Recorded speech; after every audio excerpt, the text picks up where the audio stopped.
বিসমিল্লাহির রহমানির রহিম। আসসালামু আলাইকুম ওয়া রাহমাতুল্লাহ। প্রতিটি জিনিসেরই একটি সৌন্দর্য থাকে, আর কুরআনের সৌন্দর্য হল সূরা আর রহমান। চলুন আজ আমরা পবিত্র কুরআনের সেই মনোমুগ্ধকর সূরাটি নিয়ে আলোচনা করি, যা তার প্রতিটি আয়াতে আমাদের মহান রবের অগণিত অনুগ্রহের কথা স্মরণ করিয়ে দেয়। আজ আমরা সূরা আর রহমানকে জানব এক নজরে। প্রথমেই আমরা সূরা আর রহমানের কিছু মৌলিক তথ্য জেনে নিই। নামের রহস্য। আর রহমান মানে পরম করুণাময়। এটি আল্লাহ তাআলার একটি বিশেষ গুণবাচক নাম। সূরার প্রথম আয়াতেই এই শব্দটি ব্যবহার করে আল্লাহ তার করুণার বিশালতাকে তুলে ধরেছেন, এবং সেখান থেকেই এই সূরার নামকরণ। অবস্থান। বর্তমান কুরআন মাজিদের বিন্যাস অনুযায়ী এটি ৫৫ নং সূরা। এর আগে রয়েছে সূরা কামার এবং এরপর রয়েছে সূরা ওয়াক্কিয়া। নাজিলের ক্রম। নাজিলের ধারাবাহিকতা অনুযায়ী এটি ৯৭তম সূরা। এটি মক্কি যুগে নাজিল হয়েছিল। আয়াত সংখ্যা।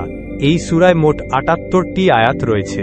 কেন্দ্রীয় বিষয়বস্তু ও মূল বার্তা। এই সূরার কেন্দ্রীয় বিষয়বস্তু হল আল্লাহর অসীম করুণা এবং তার সার্বভৌম ক্ষমতার এক অপূর্ব সমন্বয়। সূরাটি শুরুই হয়েছে একটি রিমাইন্ডার দিয়ে। আল্লাহ হলেন আর রহমান বা পরম করুণাময়। তিনি মানুষ ও জিন জাতির ওপর ভীষণ দয়াবান। এই সূরাটি পুরো কুরআনে একমাত্র সূরা যেখানে মানুষকে এবং জিনদেরকে একই সাথে সম্বোধন করা হয়েছে। আল্লাহ আমাদের যেমন স্বাধীনতা দিয়েছেন, তেমনি জিনদেরকেও স্বাধীনতা দিয়েছেন। চাইলে তারা ঈমানদার হতে পারে, আবার বেঈমানও হতে পারে। আল্লাহ উভয় জাতিকে তার অগণিত নিয়ামতের মধ্যে ডুবিয়ে রেখেছেন। আর তাই এই সূরায় বারবার একটি প্রশ্ন ফিরে ফিরে এসেছে, তোমরা তোমাদের রবের কোন কোন অনুগ্রহ অস্বীকার করবে? গভীর ভাবনা ও প্রতিচ্ছবি, তাদাব্বুর। আসুন এবার আমরা সূরার কিছু গভীর বিষয় নিয়ে চিন্তা করি। সূরার শুরুতে আল্লাহ বলেন, পরম করুণাময়, যিনি কুরআন শিখিয়েছেন, মানুষ সৃষ্টি করেছেন এবং তাকে ভাব প্রকাশের ভঙ্গি শিখিয়েছেন। একটু ভেবে দেখুন, আল্লাহ এখানে মানুষ সৃষ্টির কথা বলারও আগে কুরআন শেখানোর কথা বলেছেন। এর কারণ কি?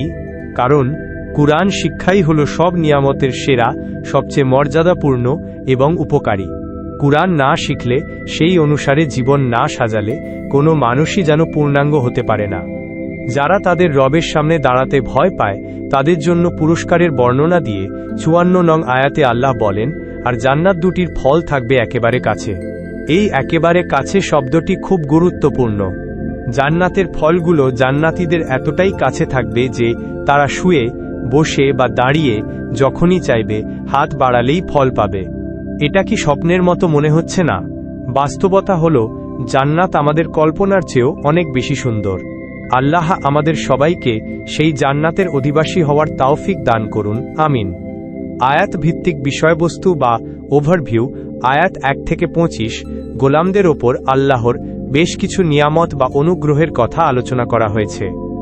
আয়াত ২৬ থেকে ৩০ চিরন্তন বা চিরস্থায়ী অস্তিত্ব একমাত্র আল্লাহর এ ঘোষণা উচ্চারিত হয়েছে। আয়াত ৩১ থেকে ৩৬ আল্লাহর ক্ষমতার সামনে জিন ও মানুষের সামর্থ্য যে অতি নগণ্য থেকে নগণ্য, তা আবারও স্মরণ করানো হয়েছে। আয়াত ৩৭ থেকে ৪৫ পরকালে অপরাধীদের পরিণতি যা আছে সে ব্যাপারে আলোকপাত করা হয়েছে। আয়াত ৪৬ থেকে ৭৮ সে সময় মুত্তাকি বা সৎকর্মশীল ব্যক্তিরা কেমন থাকবেন তা জানিয়ে দেওয়া হয়েছে। এক নজরে সূরার ফজিলত ও মর্যাদা। এই সূরার ফজিলত সম্পর্কে একটি অসাধারণ ঘটনা রয়েছে। জাবির রাদিয়াল্লাহু আনহু থেকে বর্ণিত, রাসূলুল্লাহ সাল্লাল্লাহু আলাইহি ওয়াসাল্লাম একবার সাহাবীদের সামনে শুরু থেকে শেষ পর্যন্ত সূরা আর রহমান পাঠ করলেন, কিন্তু সবাই চুপ করে রইলেন। তখন নবী সাল্লাল্লাহু আলাইহি ওয়াসাল্লাম বললেন, আমি এই সূরাটি জিনদের সঙ্গে সাক্ষাতের রাতে তাদের সামনে পাঠ করেছিলাম।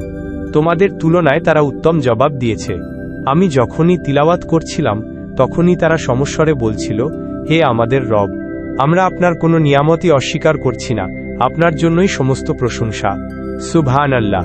দেখুন আল্লাহর এক সৃষ্টি জিনেরা কিভাবে তার অনুগ্রহের স্বীকৃতি দিচ্ছে। শানে নুজুল বা নাজিলের প্রেক্ষাপট। পুরো কুরআনে এটিই একমাত্র সূরা যেখানে মানুষের পাশাপাশি জিনদেরকেও একই সাথে সম্বোধন করা হয়েছে। আল্লাহ তাআলা ঠিক মানুষের মতোই জিনদেরকেও স্বাধীনতা দিয়েছেন। তিনি বলেছেন, চাইলে তোমরা ঈমানদার হতে পারো, আবার চাইলে বেঈমানও হতে পারো। অর্থাৎ অনুগত বা অবাধ্য দুটোই হবার ক্ষমতা জিনদেরও রয়েছে, ঠিক আমাদের মতোই। মহান আল্লাহ মানুষ ও জিন এই উভয় সৃষ্টিকে তার অগণিত নিয়ামতের মধ্যে ডুবিয়ে রেখেছেন। আকাশ থেকে জমিন, জন্ম থেকে মৃত্যু, প্রতিটি মুহূর্তে আমরা তার করুণা ও নিয়ামতে ডুবে আছি। আর এই সূরাতে আল্লাহ তাআলা তাদেরকে বারবার সেই কথাই মনে করিয়ে দিয়েছেন। তিনি দেখতে চান তার দেওয়া এই অগণিত নিয়ামত ব্যবহার করে কারা তার অনুগত হয় আর কারা তার অবাধ্য হয়। এই সূরা জুড়ে তাই তিনি বারবার একটি প্রশ্ন রেখেছেন। প্রতিটি নিয়ামতের কথা উল্লেখ করার পরেই আল্লাহ এই প্রশ্নটি করেছেন, তোমরা আল্লাহর কোন কোন নিয়ামতকে অস্বীকার করবে? আর সবচেয়ে বড় এবং কঠিন সত্য কথা তো এটাই যে আল্লাহর কোনো নিয়ামতকেই আমরা অস্বীকার করতে পারি না, আর পারবও না। আমাদের অস্তিত্ব, আমাদের নিঃশ্বাস, আমাদের চারপাশের সবকিছুই তার দয়ার সাক্ষী। তাহলে এসব নিয়ামত ভোগ করার বেলায় আমাদের করণীয় কি? এই সূরাটি আমাদের সেই পথও বদলে দেয়। আমাদের করণীয় হলো এই নিরেট সাদাসিধে সত্যটাকে আমরা যেন মনে প্রাণে মেনে নিই, আমাদের স্রষ্টার প্রতি কৃতজ্ঞ থাকি। সেজন্যই এই মহিমান্বিত সূরাটি নাজিল হয়েছে। দেখুন, বুরহানুদ্দিন বিকাই আন নাইমুদ দুরার 19/139, তাফহিমুল কুরআন 16/61। এখন চলুন আমরা এই সূরাটির নাজিলের ক্রম বা ধারাবাহিকতা সম্পর্কে জেনে নিই। অর্থাৎ এটি কুরআনের কততম নাজিল হওয়া সূরা, নাজিলের ধারাবাহিকতা তথা কোন সূরার পর কোনটি নাজিল হয়েছে তা বিবেচনায় এটি 97তম সূরা। এর আগে নাজিল হয়েছিল সূরা রাদ এবং এর পরে নাজিল হয়েছিল সূরা দাহার, যা সূরা ইনসান নামেও পরিচিত। সুতরাং সূরা আর রাহমান কেবল একটি পাঠ্য নয়, এটি এক জীবন্ত সংলাপ। মহান আল্লাহ তার দুই সেরা সৃষ্টি মানুষ ও জিনকে তার অফুরন্ত নিয়ামতের কথা স্মরণ করিয়ে দিচ্ছেন এবং আমাদের কাছে আমাদের কৃতজ্ঞতার প্রমাণ চাইছেন। এক নজরে একটি কেস স্টাডি বা বর্তমান প্রেক্ষাপট। এবার একটি কেস স্টাডি নিয়ে কথা বলা যাক, যা আমাদের বর্তমান সময়ের জন্য অত্যন্ত প্রাসঙ্গিক।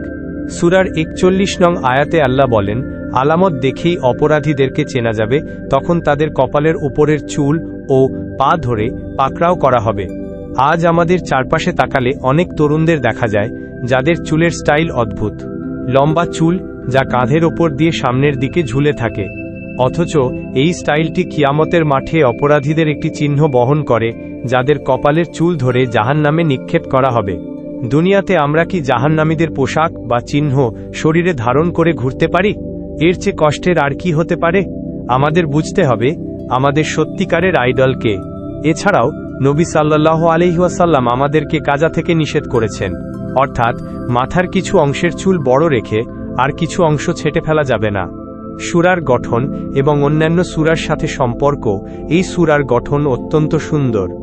সূরা শুরু হয়েছে আল্লাহর পবিত্র নাম রহমান দিয়ে, আর শেষ হয়েছে তার আরেকটি সুন্দর নাম জুল জালালি ওয়াল ইকরাম বা মহত্ব ও সম্মানের অধিকারী দিয়ে। অর্থাৎ শুরু এবং শেষ উভয় দিকেই আল্লাহর গুণবাচক নামের ওপর আলোকপাত করা হয়েছে। এর আগের সূরা হল সূরা কামার। সেই সূরার শেষে মুমিনদের সম্পর্কে বলা হয়েছে যে তারা থাকবে নিরঙ্কুশ ক্ষমতার সম্রাটের পাশে।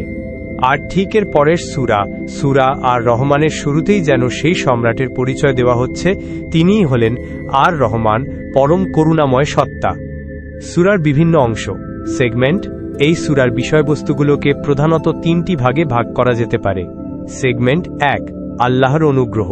বান্দার ওপর আল্লাহর অগণিত অনুগ্রহ রয়েছে, তার মধ্যে কিছু অনুগ্রহের বিবরণ সূরার শুরুতেই আল্লাহ তুলে ধরেছেন। সেগমেন্ট 2, মানুষ ও জিন।